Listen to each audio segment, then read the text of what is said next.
Assalamualaikum warahmatullahi wabarakatuh. Salam sejahtera bagi Anda semua. Pemirsa, selamat bertemu di podcast Suara Hukum.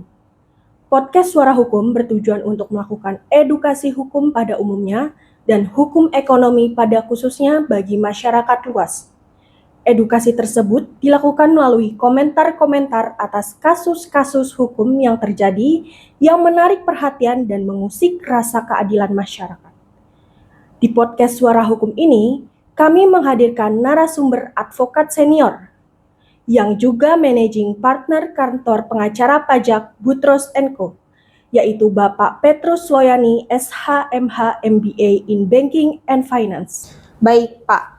Untuk sesi kita kali ini, kita membicarakan terkait kasus Hasto Kristianto.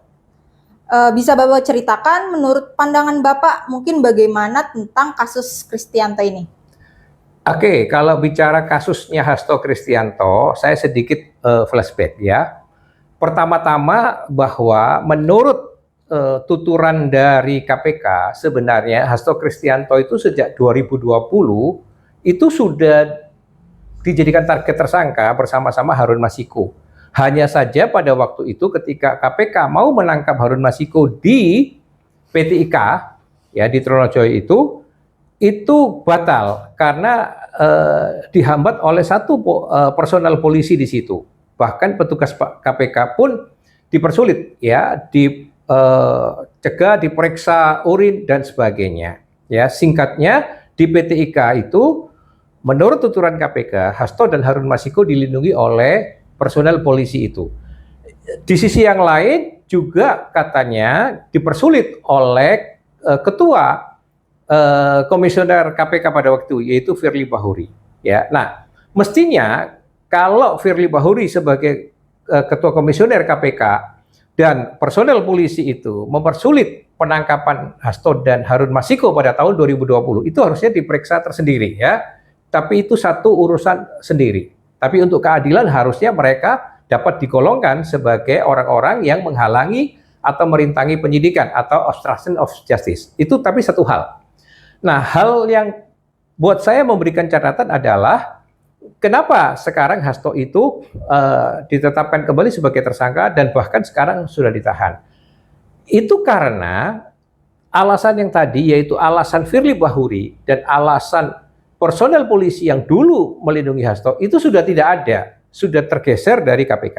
Sehingga komisioner KPK yang sekarang itu menindaklanjuti apa yang tahun 2020 itu sudah diputuskan oleh KPK, yaitu Hasto bersama Harun itu sebenarnya tersangka.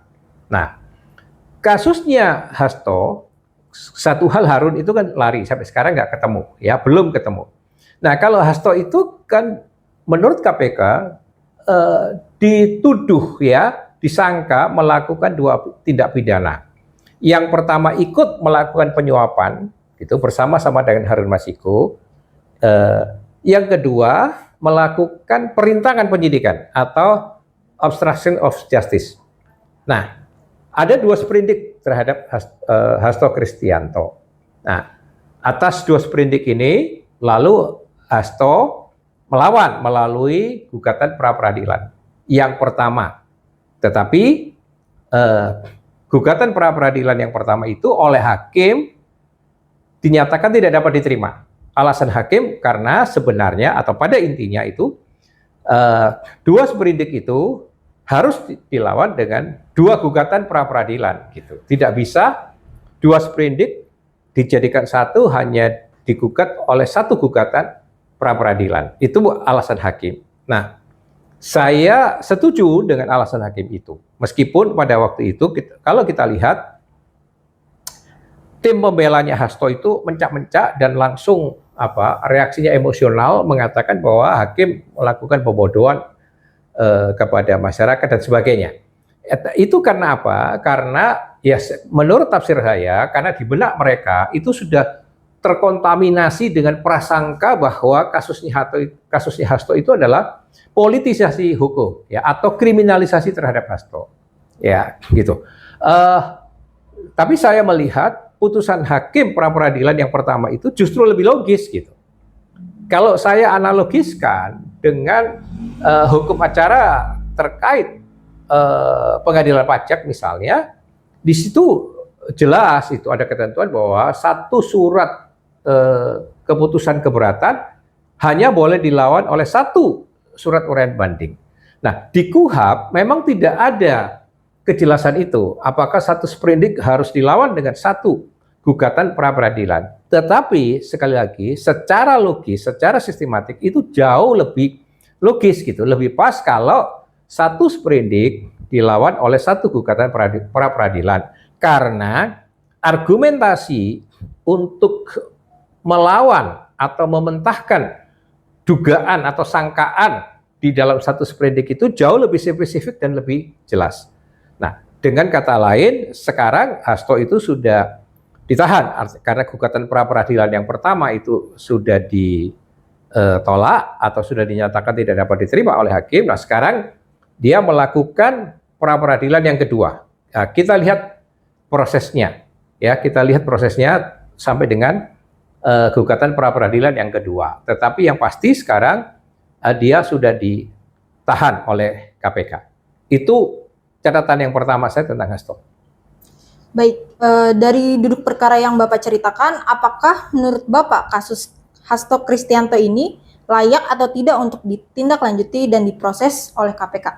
Ya, berdasarkan penuturan dari KPK, juga sumber-sumber dari media yang mengungkapkan posisi Hasto itu terkait Harun Masiku itu sangat jelas gitu ya.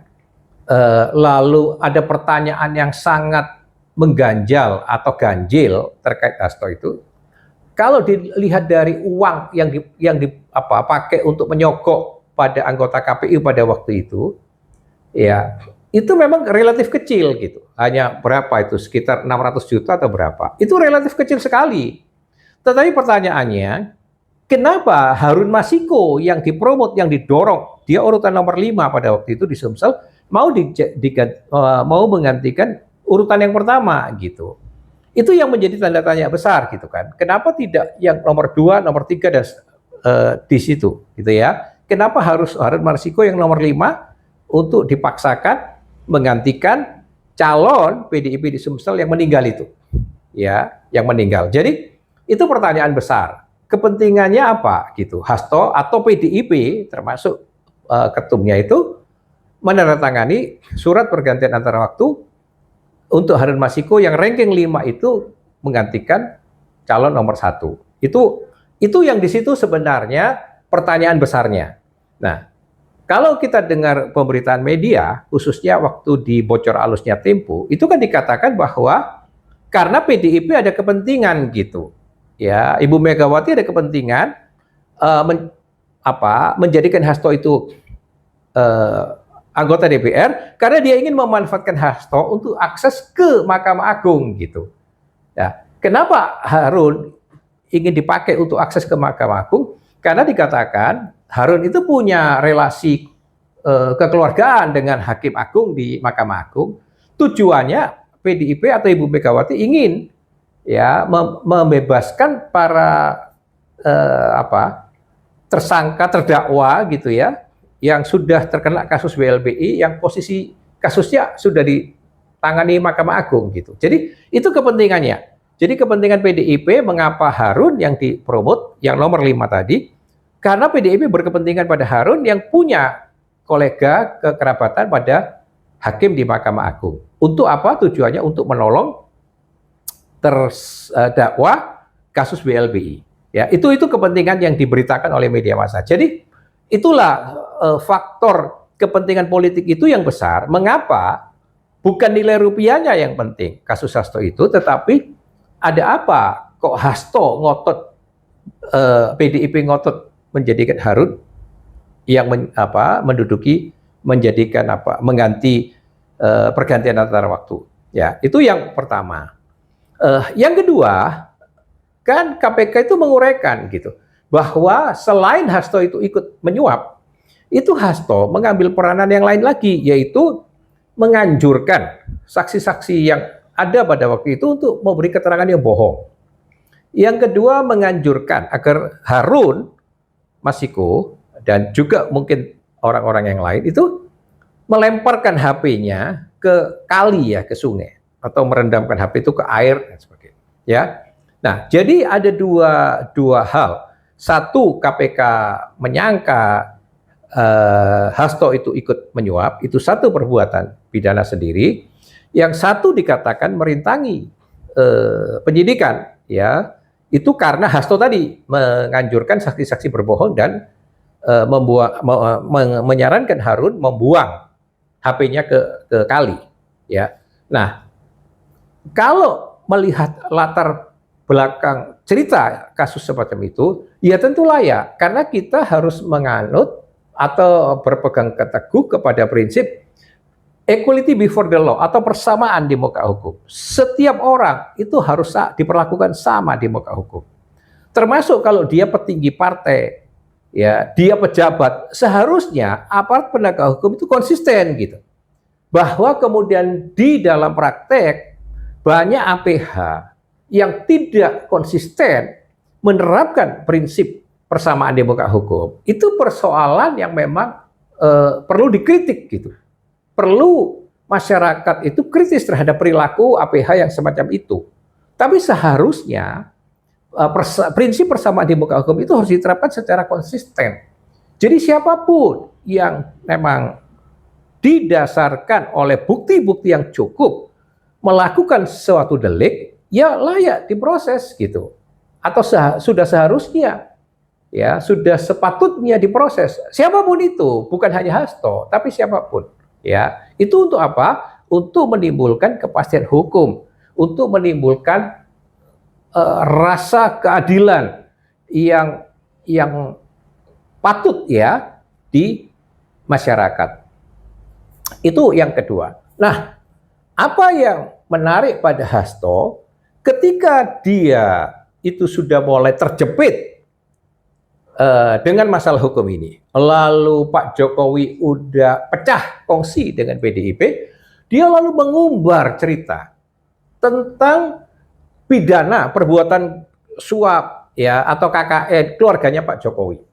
Nah, terakhir dia lagi sudah ada videonya yang beredar mengumbar cerita bahwa yang melemahkan KPK, yang merevisi undang-undang KPK untuk melemahkan bahkan melumpuhkan KPK itu ternyata biangnya adalah Pak Jokowi. Ya, bahkan Pak Jokowi mengeluarkan 3 juta US dollar untuk itu. Ya, tujuannya apa? Menyelamatkan Gibran dan menantunya yaitu Bobi Nasution agar bisa lolos dari jerat KPK ketika mau menjadi wali kota, baik di Solo maupun di Medan. Ya. Nah, pertanyaan yang menarik adalah apa yang dituturkan Hasto di video itu. Pertama, catatannya adalah itu hanya dia yang dengar gitu. Hanya dia yang berdiskusi dengan Pak Jokowi. Maka di dalam hukum, kalau hanya satu saksi, itu bukan saksi. Ya, unus testis, nullus testis. Jadi kalau hanya satu orang yang dengar, itu bukan saksi. Dia mengatakan ketika itu lalu dia cerita ketemu Rocky Gerung dan Novel Baswedan di UI. Lalu dia menceritakan kepada Novel terkait hal itu. Tetapi itu tetap baik Novel maupun Rocky nggak bisa jadi saksi karena mereka hanya mendengar cerita. Nah, orang-orang yang mendengar cerita itu bukan saksi auditu, tapi saksi yang de auditu karena hanya mendengar. Singkatnya, nggak punya nilai sebagai saksi orang-orang yang mendengar itu karena dia hanya mendengar. Ya, nah, lalu pertanyaan menariknya begini, KPK itu kan revisi undang-undangnya sudah terjadi. Maka untuk merevisi undang-undang kita mesti ingat tuh, ya, bahwa tidak mungkin hanya dilakukan oleh pemerintah sendiri. Meskipun misalnya inisiatifnya dari Pak Jokowi, dari pemerintah, Pak Jokowi waktu itu sebagai presiden, pasti juga dilakukan bersama-sama dengan DPR. Atau kalau inisiatifnya dari DPR, ya harus dikatakan DPR bersama-sama dengan pemerintah. Karena di Indonesia ini unik, tidak betul-betul menganut rias politika. Untuk membuat undang-undang misalnya, itu bukan cuma oleh DPR, tapi oleh DPR bersama pemerintah, atau inisiatifnya kalau dari pemerintah, ya pemerintah bersama DPR. Jadi, ketika revisi undang-undang KPK itu mau dibikin, pasti melibatkan banyak institusi. Kalau itu dari pemerintah, yang terlibat, Seknek terlibat, BPN terlibat, Kementerian Hukum dan HAM waktu itu terlibat. Karena ini adalah dapur yang membuat peraturan perundang-undangan gitu. Ya. Lalu plus anggota-anggota DPR. Nah, khususnya di Komisi 3 itu mitra di bidang hukum. Pertanyaannya, apakah di situ orang-orang dari PDIP ikut setuju nggak, ikut membahas itu nggak? Bahkan lebih besar lagi, fraksi PDIP di DPR ikut setuju nggak? Ya, sehingga revisi undang-undang KPK itu lolos menjadi undang-undang. Jadi dengan kata lain, kalau Hasto menuduh Pak Jokowi main uang sampai dengan 3 juta US dollar, maka yang terlibat itu banyak. Nah, pertanyaannya, ada nggak orang-orang yang terlibat itu berani atau mau menjadi saksi? Selain cerita untuk menguatkan, untuk mengkonfirmasi ceritanya Hasto itu. Kan kita tahu di dunia nyata ada peribahasa nggak mungkin maling itu ngaku gitu. Maling ngaku katanya penjara penuh. Ya itu kira-kira kan sama.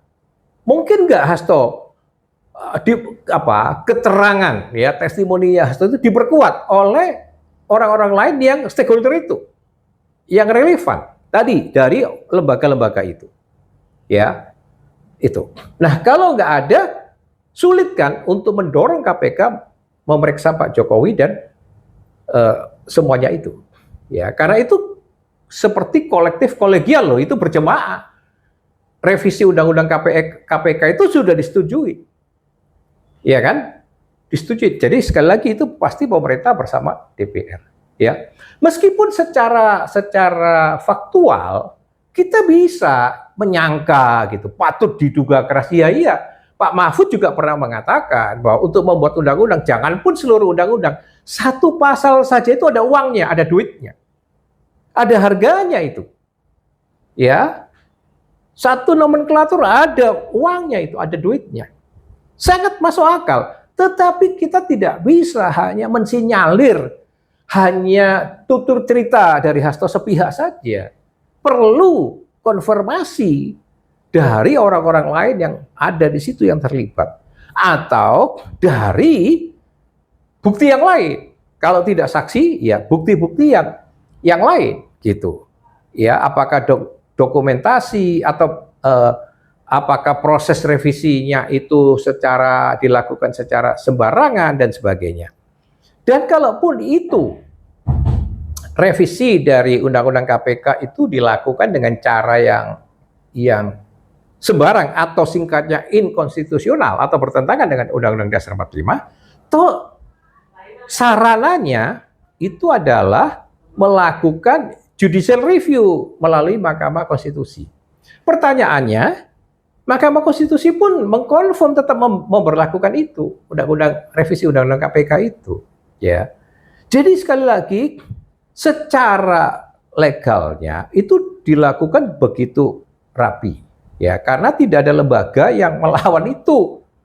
Sekali termasuk anggota-anggota dari PDIP sekalipun yang ada di Komisi 3, di fraksi PDIP di DPR, itu pun kita tidak mendengar suara penolakannya, ya itu. Nah, maka kalau hanya mengandalkan tutur ceritanya Hasto, saya mengatakan itu lemah gitu loh. Hasto tetap memerlukan konfirmasi atas testimoninya itu dari orang-orang lain yang terkait di situ, ya, yang tahu, yang melihat, ya, yang mendengar. Itu kan kualifikasi saksi begitu. Langsung atas peristiwa revisi Undang-Undang KPK. Siapa yang digunakan oleh Pak Jokowi misalnya? Berapa banyak mereka dibayar oleh Pak Jokowi? Dari mana dananya Pak Jokowi untuk membayar itu? Ya, sekali lagi kalau hanya sangkaan patut diduga keras gitu, ya, hanya ceritanya Hasto, itu belum bisa dipakai sebagai alat bukti. Sekali lagi meskipun keganjilan itu bisa kita rasakan. Tetapi untuk itu bisa menjadi bukti hukum belum bisa, ya. Keganjilan misalnya, dulu ada anggota DPR yang rumahnya di pinggiran, Jakarta Utara pinggiran, tiba-tiba bisa punya rumah di Menteng. Nah itu memang kan anomali, aneh. Dari mana uangnya? Segede-gedenya gaji anggota DPR, memang harus dipertanyakan dari mana bisa dia membeli rumah di Menteng yang ratusan miliar misalnya. Tapi kan sekali lagi itu hanya dugaan, hanya sangkaan kita. Kita tidak pernah ada bukti siapa yang dibayar Pak Jokowi untuk menggolkan undang-undang KPK, ya. Siapa orang-orang yang dipakai? Berapa banyak Pak Jokowi membayar mereka dan seterusnya. Gitu. Jadi maksud saya, Hasto kalau cuman hanya berhenti pada narasi-narasi semacam itu sia-sia. Jadi kalau dia mau membuka, itu yang saya berkali-kali tantang, buka saja dengan bukti-bukti yang cukup gitu. Karena ingat loh, kalau sudah sifatnya masuk ke kasus hukum, nggak bisa kita hanya sekedar cerita-cerita, nggak cukup kuat. Ini bukan persoalan politik lagi. Kalau politik itu orang banyak narasi, banyak orasi, banyak ya macam-macam, hanya sekedar ngomong itu bisa, beropini, berpendapat, macam-macam itu di podcast terserah, itu hanya omongan politik kan, kebebasan berpendapat. Tapi ketika masuk ke dalam ranah hukum, ingat hukum itu bekerja berdasarkan bukti, gitu. Ya tidak bisa kita hanya sekedar narasi, orasi dan cerita. Itu catatan ketiga tentang Hasto. Baik, kalau begitu boleh kita simpulkan dari pernyataan yang Bapak barusan sampaikan bahwa kasus ini memang layak untuk diproses sampai tuntas oleh KPK. Betul sekali, sangat layak, dan memang sebagai rakyat saya menganjurkan itu dituntaskan. Dan sekali lagi itu justru kesempatan Hasto. Kalau adanya dia dimasukkan ke dalam ranah hukum lalu sampai adanya dituntut ke pengadilan, saatnya dia itu membela diri dan buka itu. Apa yang dia tahu, dia dengar tentang praktek-praktek KKN ya yang dilakukan oleh Pak Jokowi dan keluarganya. Jadi jangan hanya cerita. Saatnya itu menggunakan momentum itu. Kalau dia cinta kebenaran, kalau dia cinta keadilan, kalau dia itu betul-betul menginginkan pemerintahan bersih, ya good governance itu dilaksanakan. Tapi jangan karena setelah Pak Jokowi itu pisah atau pecah kongsi dengan PDIP, setelah dia terjepit hukum, lalu dia cuma teriak-teriak mulu. Itu yang sama sekali tidak relevan. Itu hanya menimbulkan hoax, menimbulkan fitnahan dan sebagainya. Toh Pak Jokowi dengan tenang dan kalem mengatakan, silakan kalau ada bukti hukum, kalau ada fakta hukum. Dia juga menantang kok. Ya kan? Silakan. Tadi saya katakan di Indonesia Pak Prabowo sudah mengatakan kan, tidak ada yang kebal hukum selama Pak Prabowo menjadi presiden. Nah itu kita tantang dong, kita uji pernyataan itu. Kalau memang ada, sekali lagi, bukti yang cukup, ya alat bukti yang cukup, yang sah dan meyakinkan, alat bukti permulaan saja, ungkap itu. Tapi ingat loh, jangan cuma narasi dan orasi, itu hoax, itu fitnah. Walaupun kebebasan berpendapat, tapi kalau hanya ngomong seperti itu sudah memfitnah orang.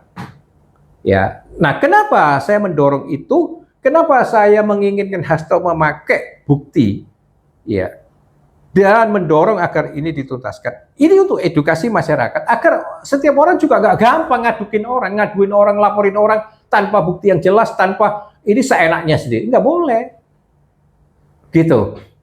Ya, nggak boleh. Di satu sisi Hasto dituntut oleh KPK, ya bahkan sekarang disangka, diduga melakukan delik, kita dorong KPK untuk membuktikan itu, ya bahwa bukti-buktinya memang ada, ya. Tapi di sisi yang lain, Hasto punya hak membela diri. Kalau memang bukan hanya dia, ya yang melakukan praktek itu, ya silakan dibuka. Jangan cuma ngomong-ngomong katanya dia punya semua, tapi di sisi yang lain dia malah ngomong disimpan di Rusia. Itu kan cerita-cerita yang terlalu bombastis, membesar-besarkan masalah, tapi sampai saat ini nggak ada cerita yang sungguh-sungguh meyakinkan untuk kasusnya Pak Jokowi. Itu catatan saya. Jadi sekali lagi saya garis bawahi, layak dan memang harus dituntaskan kasus ini supaya ini untuk pembelajaran publik, tahu tentang kebenaran dan keadilan itu senyatanya. Itu catatan saya. Baik, terima kasih atas uraian Bapak yang cukup jelas. Semoga masyarakat dapat mengambil manfaat dari uraian Bapak tersebut. Oke, Terima kasih. terima kasih.